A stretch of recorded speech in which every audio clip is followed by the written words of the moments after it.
Cette conversation va être enregistrée. Merci madame. Bienvenue à tous pour cet épisode 4, en fait 3 et demi du guide Michelin de la saison 2. Donc on a parlé DVA en premier épisode 0, j'ai parlé courbe de Bradley en épisode 1 et on va y revenir parce que ça va être un peu le leitmotiv de toute la saison, cette courbe de Bradley. On a parlé sac à ballon et aujourd'hui on va parler avec mon invité qui est Marc Le Ménestrel. On va parler de biais heuristique rapidement, d'éthique et de tactique. Pourquoi parler de ce sujet-là? Parce qu'on a vu que dans la courbe de Bradley, on avait donc une approche primaire, de la dépendance, de l'indépendance et de l'interindépendance. Et là, on va parler d'un truc qui commence à se trouver dans l'indépendance. Et justement, pour essayer de faire chuter un peu cette courbe d'accidentologie, qui est dans la compréhension des comportements à travers l'éthique, les tactiques, mais ça, on va aller plus loin. Donc, c'est vraiment essayer de faire un pas vers l'indépendance et vers les motivations internes, donc vers une compréhension, une certaine positivité. Pour ça, donc aujourd'hui, j'accueille Marc Le Ménestrel. Marc, bonjour, et c'est à toi de te présenter. Ah ben, je suis très content. Je suis d'abord un ami de Tony. Moi, je suis grimpeur aussi. Je me suis consacré à l'escalade comme une activité principale pendant pas mal de temps. Et puis à côté de ça aussi, je suis professeur de sciences de la décision. Mon objectif en tant que prof, c'est d'aider les gens à prendre des décisions dans leur pouvoir, dans leur liberté. Liberté de penser, liberté de parole, liberté d'agir et dans leur responsabilité. Ça, c'est mes trois intentions. Donc, je leur dis jamais moi ce qu'il faut qu'ils fassent, mais je les aide à ce qu'ils fassent ce qu'ils ont envie. Et c'est un petit peu plus compliqué que ça, mais c'est quand même l'idée d'être au service de la décision des autres.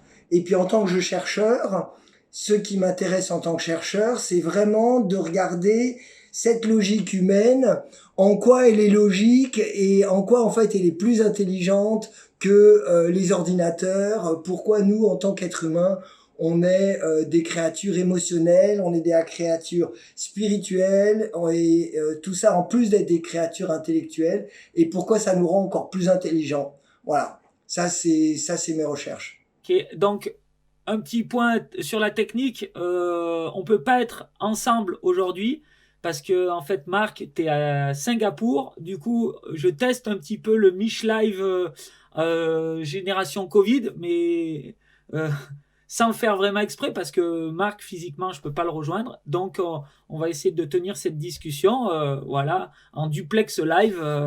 Donc le titre que j'avais donné à ce sujet, c'était biais heuristique, éthique et tactique. Donc on voit bien que tout de suite on va un peu dévier. C'était un petit peu, comment dire, un appel du pied justement pour faire réagir sur les réseaux. Je le rappelle, vous pouvez trouver tout ça sur mon YouTube Tony Lamiche. Voilà un peu pour tout ce qui est technique. Donc j'avais mis ce sujet-là justement pour faire réagir et j'ai eu du coup plein de réactions d'internautes parce que tout de suite, biais heuristique, compliqué, pas de plaisir, éthique, qu'est-ce qu'il y a à faire l'éthique là-dedans? Donc ce que je te propose Marc, c'est au moins qu'on redéfinisse un tout petit peu ce que c'est les biais heuristiques et pourquoi en fait on va pas vraiment en parler quoi. Pour expliquer les biais heuristiques, c'est intéressant de remonter, de faire un peu l'histoire de comment on a réfléchi à la prise de décision et comment les êtres humains ont essayé de comprendre comment ils pouvaient agir mieux. Et dans cette histoire, on arrive au XXe siècle avec une vision de la prise de décision rationaliste qui est centrale dans la théorie économique et qui dit grosso modo on doit optimiser. On met un nombre sur chaque chose et puis on choisit la chose qui a le nombre le plus grand. On maximise. Ça, c'est le système objectif de faire le mieux possible. Alors, il y a eu tout un courant qu'on appelle le courant comportementaliste, qui a un peu abandonné la théorie de la décision théorique, qui dit bon ben voilà, vous devez maximiser, d'une manière pratiquement quantitative en étudiant tous les biais. Et puis un petit peu avec l'idée que si vous avez des biais, c'est pas bon. En biais, c'est quand on dévie de la norme. Et alors, c'est là où tout de suite, moi j'ai une réaction éthique par rapport à ça, c'est que à partir du moment où on parle de biais, en fait, on fixe que le modèle de base, qui est un modèle quantitatif, mécaniste, c'est la norme. Mais en fait, ça c'est la norme pour les théoriciens, pour les économistes. C'est pas du tout la norme pour les gens qui pratiquent l'art de prendre des décisions. Parce que justement, une bonne décision, elle comporte une partie rationnelle, objective, hein, intelligente, calculatoire, stratégique, transactionnelle. Enfin bon, on peut lui donner plein de noms différents, hein. Instrumentale, conséquentielle, il y a plein de théories et tout. Et puis, une décision, ça comporte aussi une part de mystère. Une part qui échappe à la rationalisation. Et en fait, ce qui est vachement intéressant, c'est que quand on prend des décisions difficiles, les gens qui prennent des décisions difficiles le savent, ça. Ils ne s'attendent pas à avoir un modèle qui va leur dire exactement comment ils doivent prendre des décisions. Ils s'intéressent à justement qu'est-ce qu'il y a à la frontière de ces modèles, à la limite de ces modèles. Et tout ça, alors on peut appeler ça des biais, moi je trouve ça c'est ok, pourquoi pas, hein. Mais il faut bien comprendre qu'il y a des biais qui sont bien meilleurs que la norme. Et il y a des biais qui aident, parce que toutes les normes qu'on peut fixer, quelles qu'elles soient, elles vont être insuffisantes, elles vont pas être capables de capturer le caractère singulier de la prise de décision.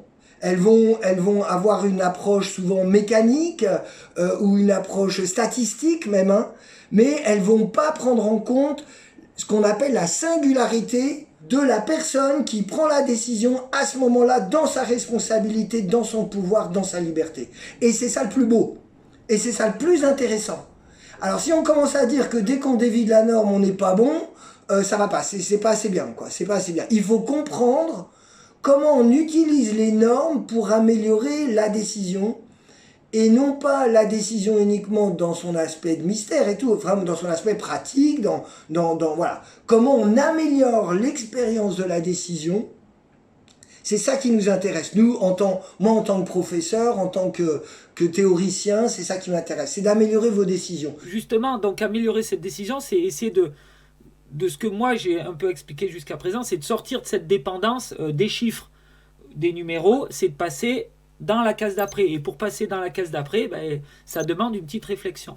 Là-dessus, sur les prises de décision, il y a quand même il y a beaucoup d'ouvrages. Dans le ski, il y a Ian McCammon qui a écrit, ça a été traduit en français sur les biais heuristiques. Donc lui, il a étudié des accidents de ski et il a regardé quels étaient les biais humains qui amenaient toujours un peu à des décisions qui n'étaient pas adaptées au moment précis. Donc voilà, il les a listés.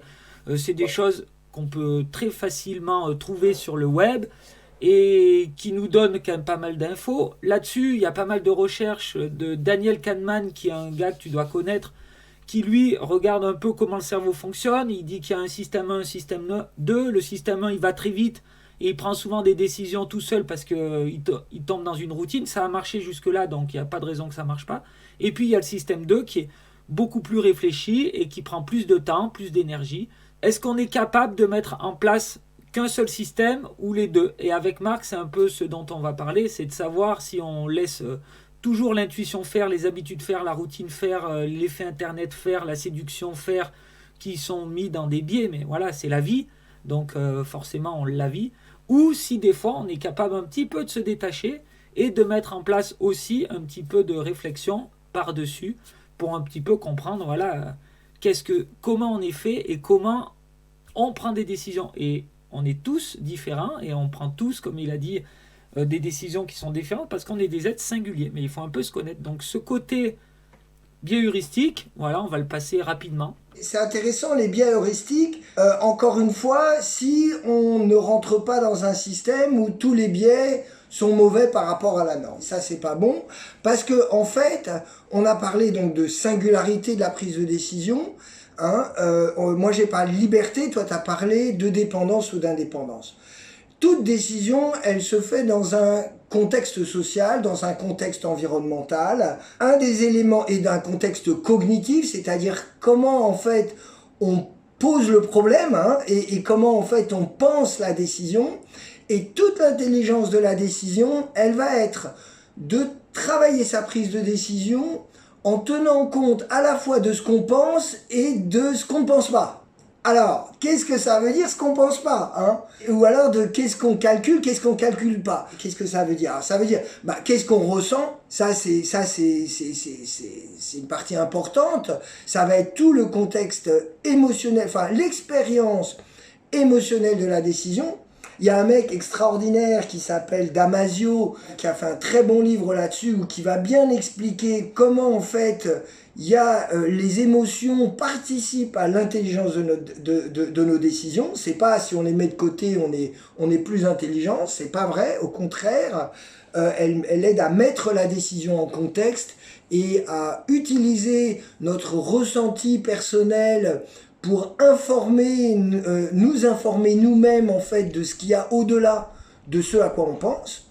Et puis, alors moi j'utilise beaucoup des techniques de rêve qui sont des techniques qui permettent de ramener à la conscience des choses qui sont plus inconscientes. Et du coup, ça permet donc d'enrichir comment on pense la décision avec comment on la ressent et comment on la rêve. Alors, dans l'approche de Ian McCammon, il y a plus que juste les émotions et l'inconscient, hein, ou l'intuition, l'imagination, on peut l'appeler comme on veut.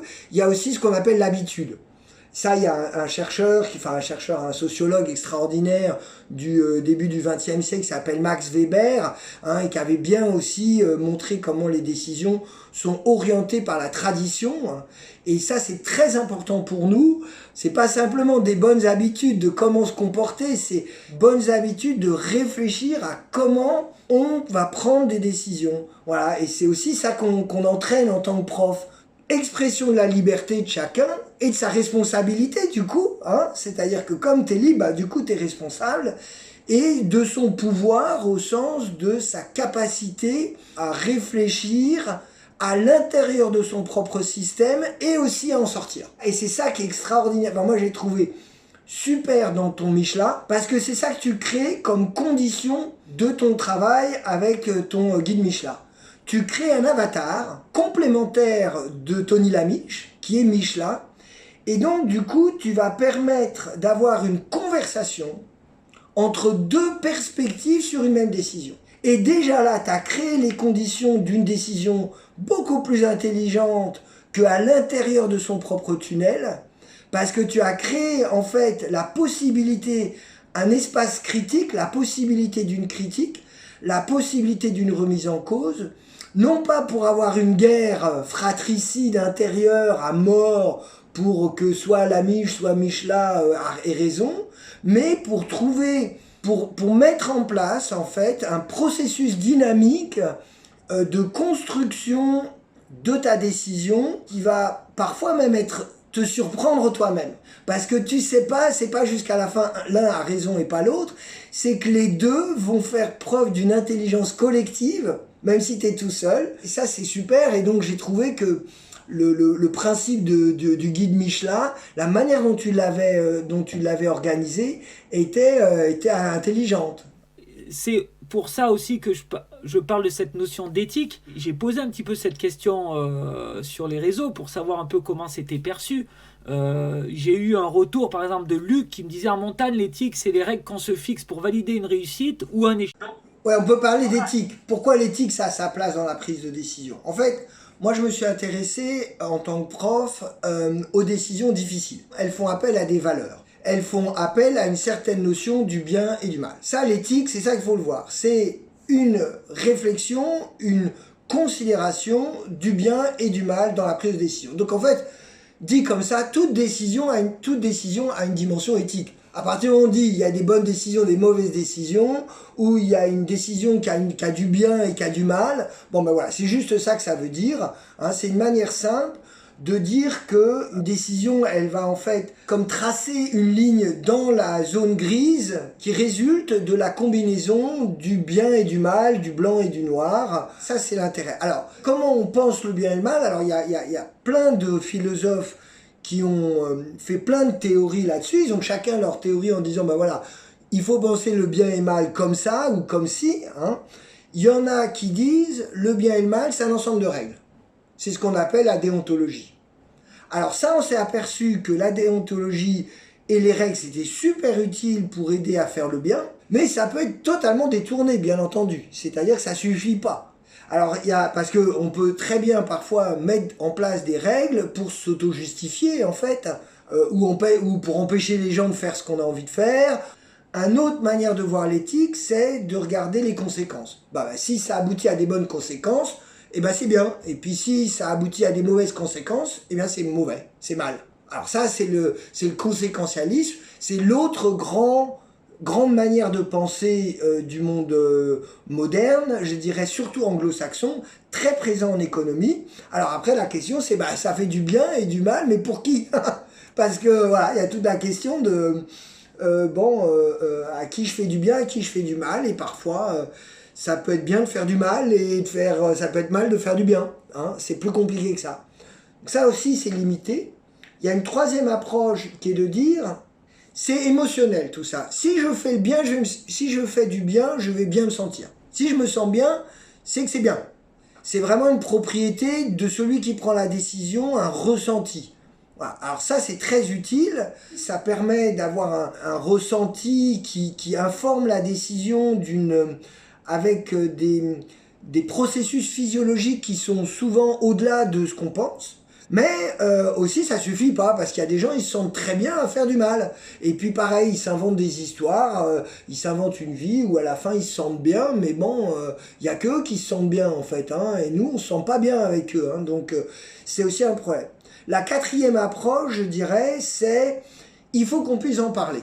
Si on peut tous en parler et qu'on peut tous s'exprimer sur ce qu'on fait, ça a des chances d'être bien. Alors que si tu veux le garder secret, que tu veux en parler avec personne, il y a des chances que ce soit pas bien. Alors cette théorie, elle est intéressante parce que elle donne de la place à l'espace entre les gens.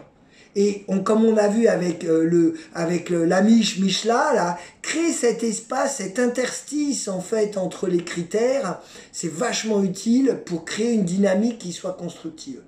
Voilà, ça c'est les 4 grandes manières de faire, mais bien sûr, alors c'est l'approche du consensus, là qu'il faut qu'on puisse tout le monde en parler, que ce soit transparent, ça a des limites, hein, bien sûr, parce que notamment, moi j'ai pas envie de vous raconter tout ce qui se passe dans ma famille, voilà, on n'a pas envie de tout dire à tout le monde, n'importe quand, n'importe comment, voilà. Ça c'est les grandes dimensions de l'éthique. Moi, dans mon enseignement, dans l'approche que j'enseigne, dans la théorie que je développe, c'est qu'il faut les prendre toutes. Il faut toutes analyser dans toutes les perspectives. Et surtout, il faut voir ce qu'on fait pas bien pour soi-même. Parce que ce qui se passe, c'est que on va mettre son attention sur ce que les autres font pas bien et on va mettre son attention sur ce qu'on fait bien, surtout dans les décisions publiques. Et alors ça, c'est la porte ouverte à une immense hypocrisie où on passe son temps à prendre la position morale supérieure, et tout le monde le fait, hein. C'est universel, hein. Et on le fait tous comme ça, et ce qui est vraiment, je dirais, désolant, c'est qu'en plus, le système organise et encourage cela. Ça, c'est pas bon, il faut prendre le temps de regarder ses propres difficultés, de les analyser, et ça prend toute une vie. C'est-à-dire que ça ne s'arrête jamais. On ne devient jamais un ange. Hein, on a toujours des choses à améliorer, toujours. On ne devient jamais un sage. Ah non, justement, c'est de croire que les anges sont sages. Non, le sage, c'est pas celui qui est devenu un pur esprit. Le sage, c'est celui qui admet qu'il a des vulnérabilités, qu'il n'est pas parfait, qu'il essaye de s'améliorer, qu'il peut en discuter, qu'il y a des choses auxquelles il tient, et puis il y a des choses qu'il est prêt à lâcher. Ça, c'est la sagesse. Elle transcende les contraires. Elle n'est pas de se mettre tout dans le bien. C'est pas ça, la sagesse. Et là, donc, tu as parlé de 2 notions qui, nous, en montagne, nous font souvent défaut. C'est le temps, dans la prise de décision, en fait, et le fait de tout analyser. Moi, en fait, du coup, comme je fonctionne, c'est que le temps, je me le mets en amont, c'est-à-dire que c'est pour ça que j'aime bien raisonner un petit peu avant de sortir. Et après, quand je sors, j'essaye de prendre du plaisir. J'ai eu ce retour-là aussi de Jean-François qui disait « Ouais, mais là, si maintenant il faut un doctorat de sciences humaines pour aller en montagne, moi, je veux juste prendre mes skis, maîtriser mes skis, lire le BERA le matin, ma trousse de secours, mon DVA, et puis après j'y vais et je prends du plaisir, je réfléchis à rien. Faut pas tomber dans un travers intellectualiste de la prise de décision. Nous, en tant que prof, on met toute notre intelligence, ce qu'on a comme intelligence, pour entraîner les gens à prendre leurs bonnes décisions, en partant de là où ils sont, de comment ils font, de leurs habitudes. Hein. Et la première chose à faire, c'est de se connaître soi-même. C'est ça, c'est ces zones d'ombre. On utilise ça pour comprendre, pour réfléchir. Pourquoi on fait les choses ? Pourquoi on va en montagne ?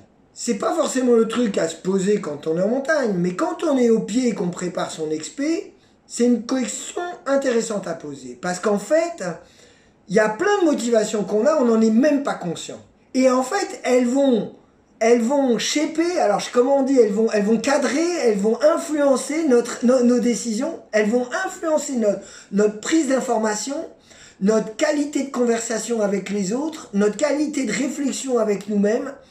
Elles vont être super importantes, ces choses-là. C'est ce que j'appelle, moi, les motivations de l'ombre. On prend nos motivations et puis ensuite on prend les motivations des gens qui partent en montagne et puis on regarde quelles sont les motivations dont on n'aime pas parler. Par exemple, tout le côté dans le fait d'arriver au sommet, de faire la croix pour arriver au sommet, tu vois, par exemple, ça, tu vois, c'est une motivation. Mais souvent, parfois, elle peut être niée. Quand on est 300 mètres sous le sommet et qu'il y a le mauvais temps qui s'annonce, au lieu de dire à son copain, moi j'aimerais bien faire la croix quand même, là on se dépêche, on sort, on va dire non, il y a les nuages, il n'y a pas de problème.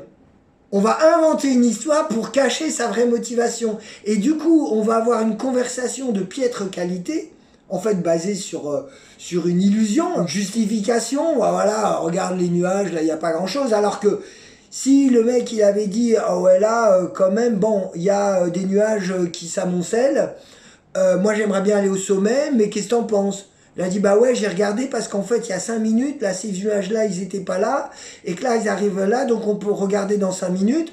On rentre dans un processus de prise de décision intelligent parce que on a fait un travail préliminaire de s'entraîner à être honnête avec soi-même. Je crois que là, il y a vraiment, il y a ce côté-là, c'est que, et d'être honnête avec soi-même, c'est quelque chose qui est super difficile, hein, qui prend toute la vie, hein, et ça, il y a beaucoup de travail à faire.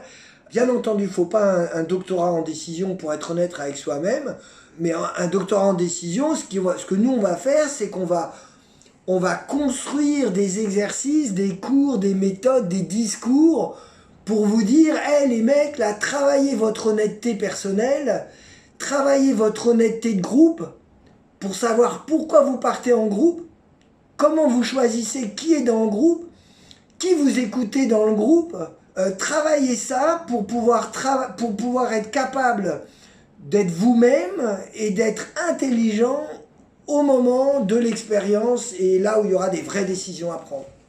Moi, j'ai un truc qui m'appuie tout le temps, c'est que là, ce que je vois à l'heure actuelle, et je donne l'exemple souvent des accidents par différents indices du BERA, donc bulletin d'estimation du risque d'avalanche.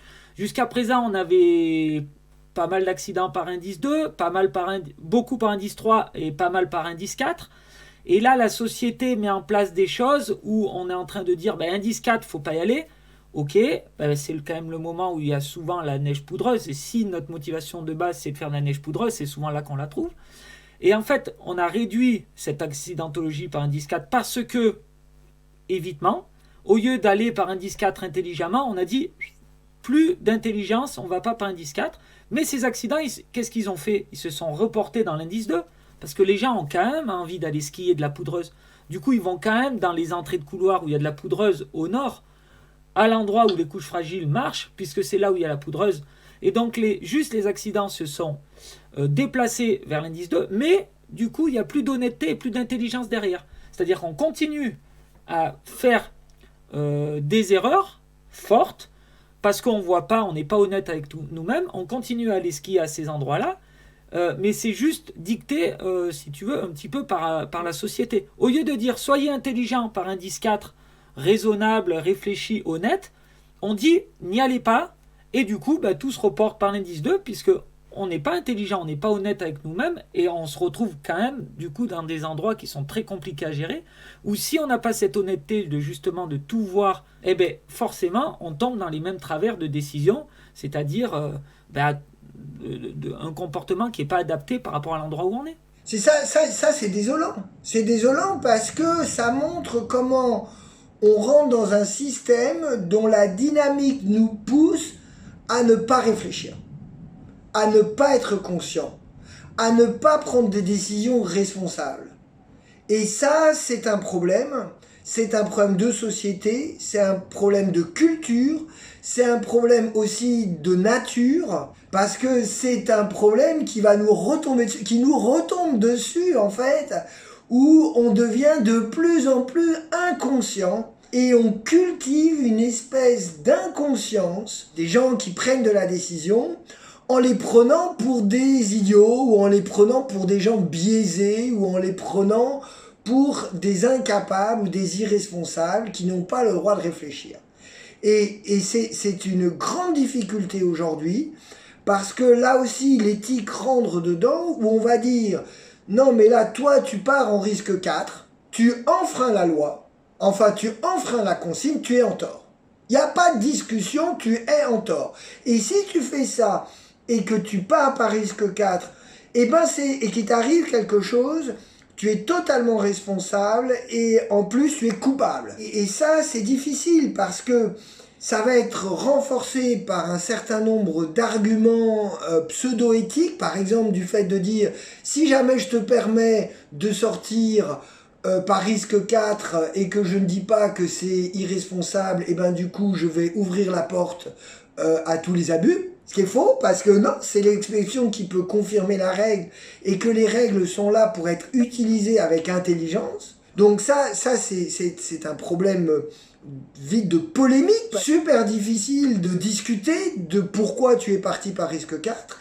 Et puis derrière, il y a tout un problème, je dirais, de choix de société, de choix de responsabilité au niveau notamment du risque légal, du risque financier, des responsabilités financières attachées aux actes, avec en fait des mécanismes qui incitent à rentrer dans des systèmes légalistiques, parce que ces systèmes-là permettent de faire avancer les choses, c'est vrai pour partie, mais on perd une certaine intelligence culturelle. Par exemple, dans le sauvetage en montagne. Le sauvetage en montagne de Briançon, l'intelligence du sauvetage en montagne de Briançon, des décisions qui sont prises, le peu que j'en ai vu, c'est pas uniquement en termes de voilà quelle assurance, combien on va pouvoir être facturé, notre élitreuillage ou quoi que ce soit. C'est alors que dans d'autres régions du monde,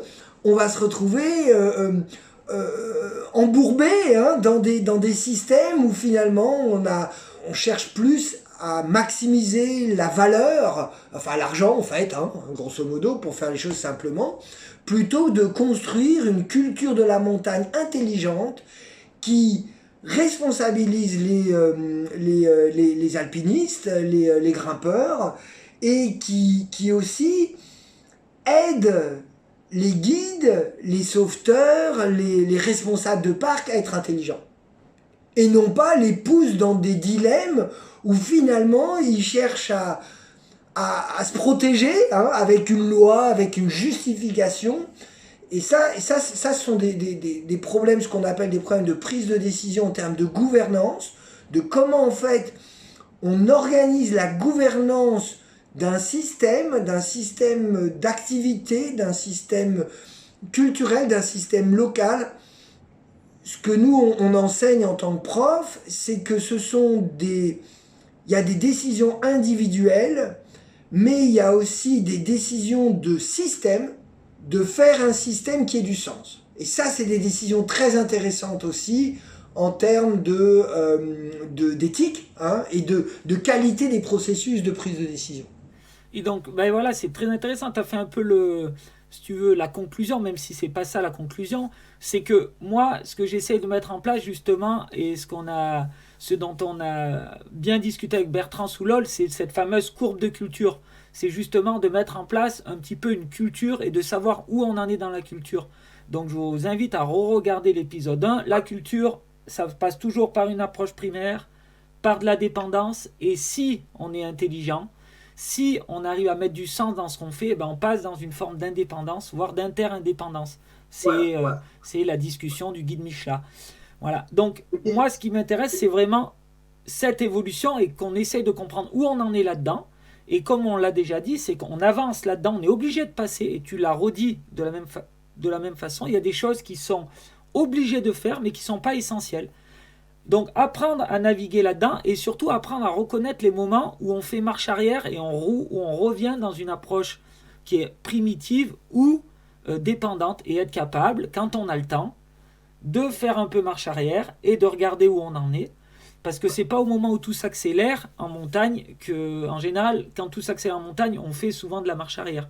Donc, de prendre ce temps en amont pour justement développer sa culture. Et tu as parlé de valeurs, la culture, elle est composée de valeurs et de convictions. Et ça, toi tu le nommes éthique, c'est un peu la même chose. Donc savoir quelles sont nos valeurs, quelles sont nos convictions, et forcément le comportement qui va en découler et les décisions qui vont en découler. Avec Bertrand, on avait pris le chemin à l'inverse, on était parti des décisions, ça nous avait amené à la culture. Et toi, tu prends le chemin dans l'autre sens, tu nous parles d'éthique, et ça nous amène à nos prises de décision. Mais on parle bien de la même chose. On peut parler tactique aussi un petit peu, parce que je trouve que c'est intéressant, ce côté tactique, ça permet que on n'est pas juste dans la prise de tête, on est dans une certaine intelligence de situation comme ça, et ça je trouve c'est sympa. Au niveau de la tactique, alors le principe, c'est quand même d'arriver à penser à l'intérieur d'un modèle et à l'extérieur, et d'en sortir. C'est vraiment de que ce soit 1, 2, in, out, bien, mal, quelles soient les dualités, c'est vraiment d'arriver à créer en fait.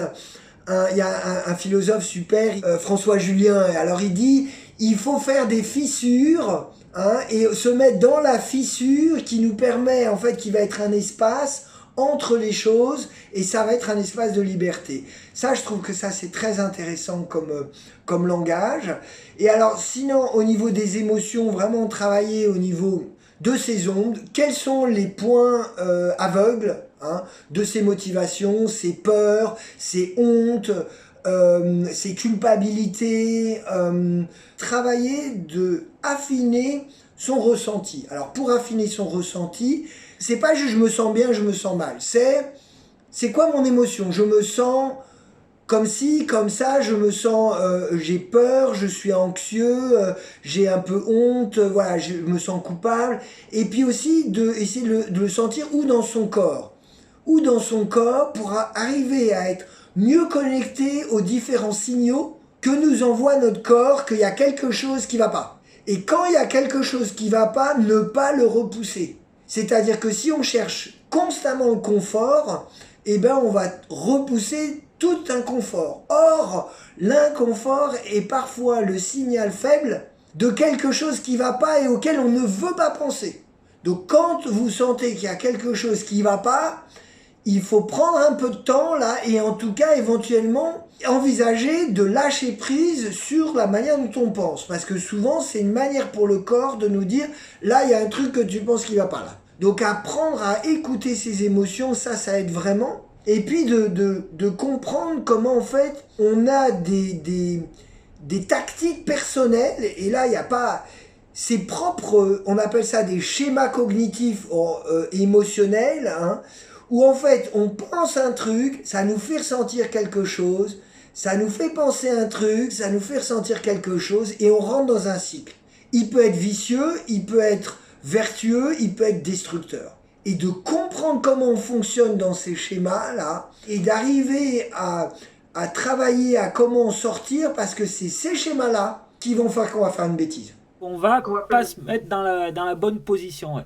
Et c'est quand même les choses qui sont le plus dur à faire, parce que moi, ce que je vois, c'est que tout le monde essaye de se raccrocher à quelque chose de technique, aux outils... Et on voit bien de ce que disait Bertrand, c'est qu'on est vraiment là-dedans dans la dépendance. C'est qu'à chaque fois qu'on veut se raccrocher à des outils, moi là j'ai un sujet où quelqu'un me disait « Ouais mais regarde, toi t'en as plein des outils et tout ». Je discutais avec un guide pas plus tard qu'il y a 2-3 jours et on se disait, tout ce qu'on fait là, quasiment tout ce qu'on fait, si on n'a pas d'outils, est-ce qu'on arrive à le faire? Et à chaque fois qu'on répond oui à ça, c'est qu'on est justement dans le bon ressenti. Quand moi je suis capable d'aller au ski sans tout mon matériel, sauf mes skis, on entend bien pour glisser, et que je suis capable de regarder le terrain, prendre l'info de la météo, de ressentir, de partager avec mes collègues, le matériel n'est là plus que comme un outil secondaire pour me redonner de la marge supplémentaire. Mais en fait, ce que je recherche, moi, dans mes prises de décision, c'est d'avoir cette marge qui est faite par moi-même. Et les outils ne font que me rajouter de la marge quand je vais titiller dans des endroits très techniques. Je ne vais pas aller faire une cascade de glace que en solo, justement pour avoir que du ressenti. Non, la corde vient me donner de la marge, mais je laisse mon corps me donner les infos sur comment est la glace, qu'est-ce que je ressens, et pas juste la température du thermomètre ou l'info sur Internet qui disait la cascade était bonne hier. C'est pas du tout ça que je recherche. Ce que je recherche, c'est ce dont tu parles, c'est justement ces petits ressentis qui sont très durs à expliquer puisqu'ils sont différents pour chacun et il n'y a pas de liste à donner. Et le plus important, et moi c'est ce qui m'a semblé à chaque fois le plus important, c'était d'être capable de mettre le doigt, parce qu'il y en a une multitude autour de nous, c'est de mettre le doigt au bon instant sur le bon ressenti. C'est ce qui est compliqué, parce que souvent il y a un autre ressenti qui vient masquer quelque chose. Il y a différentes couches comme ça, hein. Et alors, tu peux apprendre les outils des autres, pour vraiment les maîtriser, en fait, tu vas les désapprendre pour les retrouver à ta manière. Donc là, quand ce mec dit non mais attends, moi je vais faire, faut que je fasse à ma manière, c'est le bon point de départ. Si tu es capable de commencer par dire bah voilà, moi comment je prends mes décisions, c'est comme ça. Voilà, moi quand je me plante, c'est comme ça. Les trucs qui me mettent mal à l'aise, c'est ça. Et puis on commence à en parler, on commence à vider son sac. Et là, ça c'est une méthode directe qui marche très bien. Ça va être quand même en montagne, là, des gens qui vont être responsables de leur vie. C'est quand même pas aux autres de prendre des décisions pour eux. Il y a une relation, il y a une comme tu l'appelles toi, inter-indépendance. Hein, voilà, c'est très bien ça. Une interdépendance, de toute façon. On a tendance en tant qu'homme à... C'est quelque chose qui nous rassure. Tu as parlé tout à l'heure de confort. La dépendance met dans le confort. Et ce confort, mais c'est un confort intellectuel. C'est-à-dire que c'est un confort intellectuel construit où on rassure son mental pour lui dire, là il y a une vérité, tu peux t'accrocher dessus et tu peux lâcher prise. En même temps qu'on fait ça, on se donne un confort, on prend un risque. Hein. On prend un risque. Hein. Indice 2, c'est sortir sans réfléchir par indice 2 en se disant, voilà, nickel. Confort, indice 2, ils m'ont dit voilà, là c'est acceptable, c'est plutôt vert dans ce qu'il dit, alors que le danger par indice 2 et par indice 4, il est le même. Moi j'aime bien voir ça, tu vois, comme quand on fait de la slackline là. Quand tu marches sur une slackline, bien sûr tu veux être en équilibre, c'est ça que tu essayes de faire. Mais qu'est-ce que tu ressens à chaque instant? Le déséquilibre. On voit bien que c'est les deux ensemble, tu vois, c'est les deux ensemble. Pour être équilibré, tu ressens le déséquilibre tout le temps. Il y a cette espèce de dynamique là qui est très intéressante et puis qui peut aboutir à des belles surprises si elle est entraînée pour éviter les schémas vicieux. Et oui, mais ton exemple de la slackline, il est très bon. Moi, ce que je vois en montagne, et là, surtout en ce moment qu'il y a le Covid, donc il n'y a pas de station, pas de remontée. Hein. Je ne sais pas si tu es au courant, mais nous, c'est comme ça. Mais en fait, les gens veulent faire de la slackline. En fait, ils veulent que ça ressemble à de la slackline. Ils veulent que ça ait le goût de la slackline. Par contre, ils veulent marcher sur un pont en béton de 1 mètre de large pour, justement, qu'il n'y ait pas de chute. Donc, c'est plus de la slackline. Tu vois ce que je veux dire ? Mais voilà, c'est ça qu'on essaye de faire socialement, en restant dans toutes ces approches primaires, cette dépendance. Mais bon, quand on veut faire de la slackline, comme tu l'as dit, il faut accepter le déséquilibre. Et ce déséquilibre-là, il faut s'en servir à tous les instants pour rester en équilibre. Donc, ça, c'est la tactique. Voilà, moi, ça, c'est ma tactique. Voilà. C'est ma tactique, mais elle est très difficile à partager. Parce que c'est une tactique qui va un petit peu à l'opposé des concepts sociaux actuels ou on a envie de faire de la slackline sur un pont de 10 mètres de large en béton. C'est-à-dire, oui, on est dans le vide, oui, mais on est sur un pont en béton. Voilà. Mais Oui, du non. coup, on ne fait pas vraiment de la slackline. Voilà. Oui et non, c'est vrai qu'il y a quelque chose qui est désolant dans la culture actuelle, qui est de nous pousser à la dépendance, à l'obéissance, à la dépendance, à qu'on nous prend pour des idiots, ça c'est vrai, hein, ça c'est vrai. Mais il y a aussi des gens comme toi qui font ça et qui sont quand même des modèles. Et ça montre que bon, bah, il y a un discours dominant qui, aujourd'hui, c'est vrai, le discours dominant, il est dominateur. Bon, c'est vrai, c'est vrai.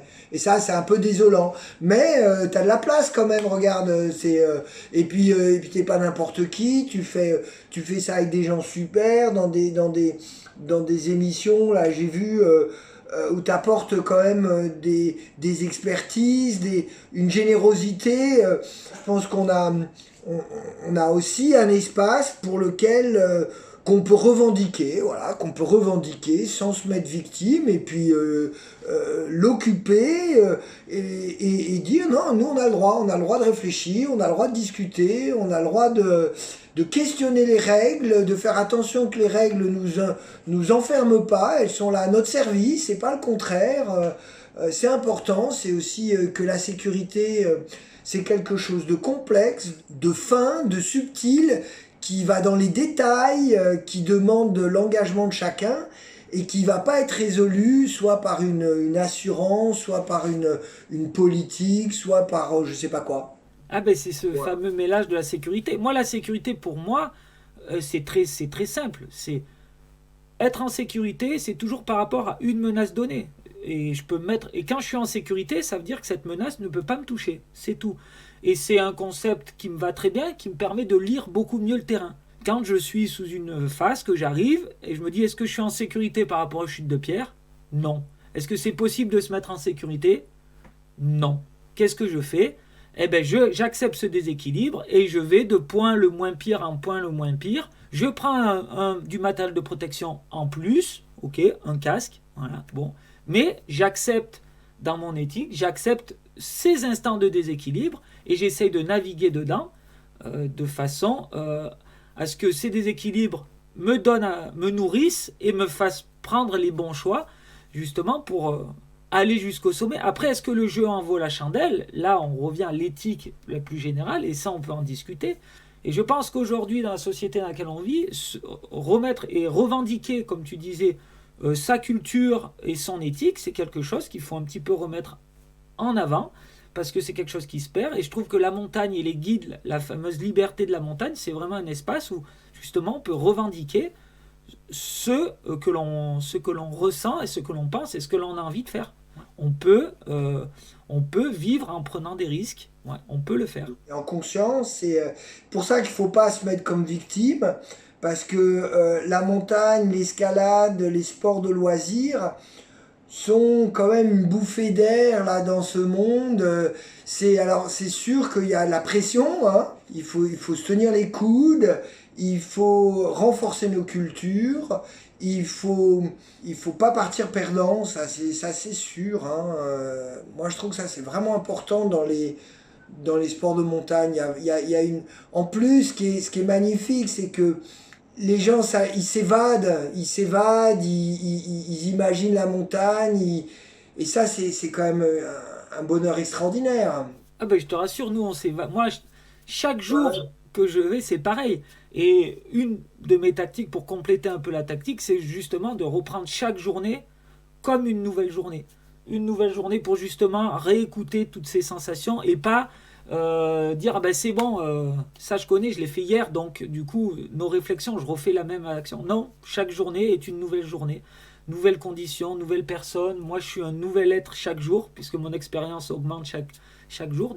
Du coup je reprends toutes les journées comme une nouvelle journée. Je suis débutant à chaque matin et je trouve que c'est une stratégie qui marche assez bien pour justement rester dans un raisonnement. Et quand j'y suis, pour ceux qui sont déjà venus avec moi, je donne pas l'impression de réfléchir beaucoup, hein. Pour ceux qui s'inquiètent de se dire ah non mais il n'y a pas de plaisir, on est bien en train de parler justement de culture du plaisir. Hein. C'est modifier sa culture par le plaisir et pas par les contraintes. Ce qu'on fait normalement toutes les journées. Par exemple, quand on a ça à la main toute la journée, on développe une culture de la contrainte sans s'en rendre compte et en disant que c'est bien. Donc peut-être que ces outils, c'est des super outils, mais les mettre un petit peu de côté ou passer par-dessus les outils, à mon sens, c'est ce qui devrait prôner dans la montagne. Voilà. Marc, on a à peu près fait le tour. Voilà, si j'ai l'occasion des petits points tactiques, là, moi, dans mes cours, j'ai adapté des petites perles de sagesse de mon père, qui était un grimpeur et qui m'a bien sûr beaucoup influencé. Alors, je peux les partager, parce que c'est des petits points tactiques, ça peut faire réfléchir. Il y en a un, c'est le plus difficile, c'est d'arriver au sommet, le plus dangereux, c'est de redescendre. Je trouve pas mal.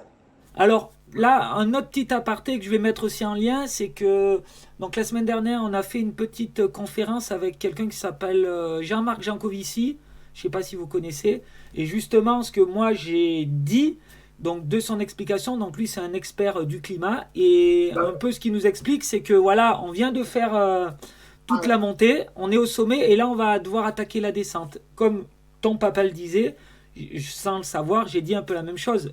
Là maintenant, si on ne met pas une stratégie en place pour cette descente, pour justement mettre une culture de gérer une descente qui est dangereuse, eh ben, elle va être d'autant plus dangereuse. Alors, une autre perle de sagesse de mon père, c'est il faut se méfier des endroits où tout le monde va. Ça, il faut se méfier des endroits où tout le monde va. Je trouve que c'est sympa parce qu'il y a beaucoup de pierres qui tombent, il y a des embouteillages. Et puis, vraiment, c'est des endroits où les gens se retrouvent avec parfois la mauvaise motivation. Parce que tout le monde y va, parce qu'ils veulent pouvoir dire qu'ils y sont allés. Voilà, alors ça, je trouve... Quand on se retrouve tous, il y a un manque de réflexion, un manque d'intelligence. C'est pas pour rien. Alors c'est normal, on imite les autres, c'est normal, mais bon, ben c'est ça, c'est des perles de sagesse, il faut... Et alors une troisième que je trouve très profonde et très difficile, c'est il faut apprendre à renoncer trop tôt. Parce que quand tu renonces trop tard, c'est grave. Donc il y a des moments où tu dois faire l'hypothèse où tu es rentré trop tôt au refuge, il n'a pas fait mauvais, les autres, ils arrivent à 3 heures, ils ont fait la course et toi, t'es comme un idiot au refuge parce que voilà, tu apprends à vivre ces moments-là pour pouvoir apprendre à renoncer. Et ça, c'est intéressant parce que c'est très difficile. Et alors, la dernière perle de sagesse de mon papa qui me touche, c'est si t'aimes bien la difficulté, il faut faire attention qu'elle soit pas nécessairement corrélée avec le risque. Parce que si tu fais un sport où plus c'est dur, plus c'est risqué, ça va mal se finir. Il faut aussi trouver des manières d'apprécier ton sport qui ne soient pas corrélées avec la difficulté, sinon quand même... Ah ouais. Mais moi, ça c'est quelque chose que j'utilise énormément par rapport à la marge que l'on prend. En fait, on est arrivé dans une société qui est tellement... dopé entre guillemets qu'on se retrouve à faire des sports, et nous on le voit bien avec l'escalade, quand on donne le niveau moyen d'une course à conditions stables et facilitantes de 7A pour ceux qui connaissent les conditions. Quand on a des conditions qui sont très facilitantes, par exemple la poudreuse pour le ski, eh ben, au lieu de 7A on va passer à 6A. Et quand on a des conditions qui sont plutôt plus difficiles comme la glace, on va passer à 8A. Pour une moyenne qui est à 7A. La plupart des gens vont chercher donc les conditions qui ressemblent plus au 6A. Vont aller dans ces conditions-là, un peu dopés par les conditions, par le fait qu'on a pu les amener, parce qu'il y a de la poudreuse. Donc si on n'a pas une remontée en poudreuse, on n'arrive pas en haut. Font cette descente et se donnent le niveau, parce qu'ils ne réfléchissent pas, ils se donnent le niveau 7A. Alors qu'en fait, ils n'ont pas du tout fait du 7A. S'ils sont un peu honnêtes, comme tu parlais avec toi-même, ils se rendent bien compte. J'ai été monté par une benne, alors qu'il y a 80 de poudre. 80 de poudre, la plupart des gens ne peuvent même pas se déplacer dans la neige. Je suis descendu dans cette pente à 45 parce qu'il y avait 45 de poudre. Et que c'était du coup que des virages qui me mettaient à plat. Et à la fin, ils disent, ben, j'ai fait telle chose comme si j'avais fait du 7A. Pas du tout. Ils ont fait du 6A. Mais l'honnêteté... comme on parlait tout à l'heure, n'y est pas. à continuer à raisonner tout le temps comme ça, on se crée un petit monde parallèle où on a l'impression d'être comme ça, où on met de l'importance du coup au matériel, parce que c'est tout le matériel qui va faire pour nous. Mais non, en fait on est un grimpeur de 6A, on n'est pas un grimpeur de 7A. Donc c'est accepter ces choses-là, se faire un modèle de ce qu'il y a autour de nous et pour se rendre compte de qui on est. Est-ce que ça, je suis capable de le faire sans tout ce matériel? Et là, d'un coup, on n'est plus dans la même logique. Parce que le jour où tout s'emballe, qu'est-ce qu'on fait? La plupart des gens n'ont rien dans leur sac à dos, ils appellent quelqu'un pour les aider. Coup de téléphone à un ami. Mais s'il fait mauvais temps, le coup de téléphone à un ami ne va pas marcher. On n'est plus autonome, donc on est dans la dépendance, on n'est pas dans l'indépendance, et du coup, on se retrouve dans des situations qui sont vraiment ingérables, puisque on n'a plus la marge pour les gérer. Donc ton dernier exemple me faisait penser à ça. Quelle marge on a par rapport aux choses qu'on fait, quoi. D'autres exemples? Excellent. Ah, moi, ça, c'était les 4 perles de sagesse de mon papa, qui sont valables pas que pour les grimpeurs. Donc pour résumer, il faut se donner un petit peu une tactique, mais si on peut dire, c'est pas une tactique, c'est pas une règle, mais plutôt une façon de penser, une façon de cogiter sur qui on est, comment on fonctionne et comment on veut pratiquer la montagne. Et puis après, savoir du coup s'écouter, quoi. On peut donner ça comme petite conclusion. Ça te va, Marc? Super. Voilà, on voit bien que c'est des sujets qui sont moins terre à terre. C'est sûr que c'est plus facile de parler d'un sac à ballon, technique, machin. Mais à la fin, on en revient quand même à pourquoi on le met et pourquoi on l'utilise. Et si on est honnête avec nous-mêmes, eh bien on revient sur ce questionnement-là qu'on est en train d'essayer de développer avec Marc. Là-dessus, je te remercie Marc d'avoir pris tout ce temps pour ces sujets qui sont à mon sens les plus importants. Je dis à tout le monde à lundi prochain déjà. N'hésitez pas à re-regarder les épisodes parce que vous allez voir, il y a un peu une construction dans le guide Michelin. Il y a du technique, il y a de l'humain, il y a des fois les conditions, la montagne. L'épisode 1 de la saison 2, et je pense à ne pas rater parce que c'est celui qui parle justement de cette culture et de comment on se construit là-dedans et où on se situe. Et du coup, ça nous donne facilement une petite position d'où on est, parce que vu qu'on est très scolaire, ah oui, je suis totalement dépendant de tout ce qu'il y a autour de moi. Et bien si je faisais un petit pas en arrière, comme le dit Marc, pour justement remettre un petit peu de raisonnement sans se prendre la tête, pour justement essayer de passer dans une forme d'indépendance et du coup de créer sa propre culture. Voilà un peu l'idée du guide Michelin. Marc, merci. Merci à toi. Le guide Michelin, c'est une réflexion collective sur la pratique de la montagne, du ski et de l'alpinisme sous tous les sens.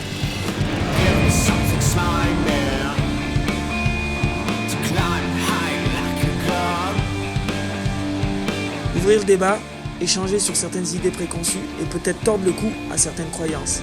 C'est ça les pages du guide Michelin.